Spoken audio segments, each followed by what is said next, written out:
अल्पसंख्याक प्रदेशाध्यक्ष जावेद हबीब साहेब यांच्या आदेशानुसार बुलढाणा जिल्हा दंडाधिकारी यांच्या मार्फत मुख्यमंत्री, उपमुख्यमंत्री, अल्पसंख्याक आयोग यांना मौलाना आझाद संशोधन व प्रशिक्षण संस्थाच्या स्थापनेसाठी निधी उपलब्ध करून देण्याचे निवेदन देण्यात आले।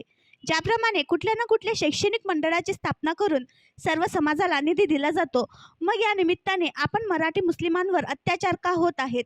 यावेळी अल्पसंख्याक विभाग राष्ट्रवादी काँग्रेस पार्टीचे प्रदेश उपाध्यक्ष अब्दुल रफिक साहेब यांनी मनोगत व्यक्त केले।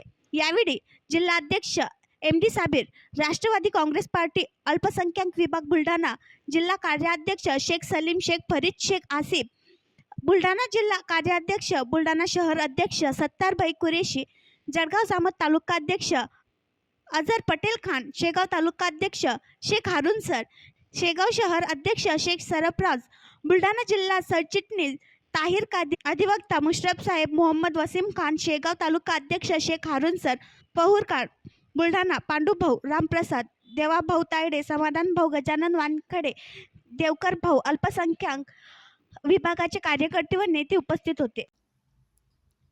आणखी नवीन व्हिडिओ पाहण्यासाठी आमच्या देशमुख एक्सप्रेस न्यूज चॅनलला सबस्क्राईब करा, लाईक करा आणि शेअर करा।